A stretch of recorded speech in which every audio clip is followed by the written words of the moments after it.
ఇక్కడి నుంచి ఇక్కడ క్రాస్గా మనం జంపర్ అయితే డైరెక్ట్ చేసుకోవచ్చు. ఓన్లీ ఆ బాల్కే వాళ్ళు చూపించింది ఏంటంటే దీని నుంచి దీనికి చూపించారు. మనకి దీని నుంచి దీనికి వేయచ్చు, దీని నుంచి దీనికి వేయచ్చు, ఎలాగైనా వేసుకోవచ్చు. మనకి ఇక్కడ కనెక్టివిటీ జరగాలి.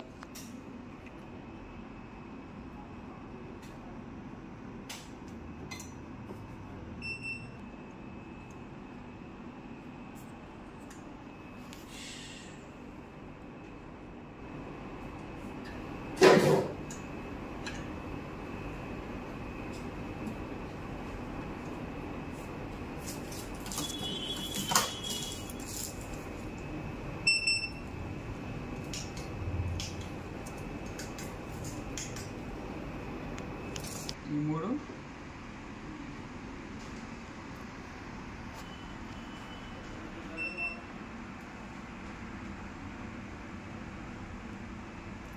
మూడు పార్ట్స్లు ఎక్కడైనా మనం ఓపిని బైపాస్ చేసుకోవచ్చు. ఇలా ఇచ్చున్నాడు ఈ షేప్, ఇది ఈ షేప్ ఇచ్చున్నాడు, ఇలా కూడా చేసుకోవచ్చు. రైట్, మనకు ఒకసారి ఈ బస్ పాయింట్ దగ్గరికి జీఆర్ కరెక్ట్గా మనకు వస్తుందా లేదు చూద్దాము.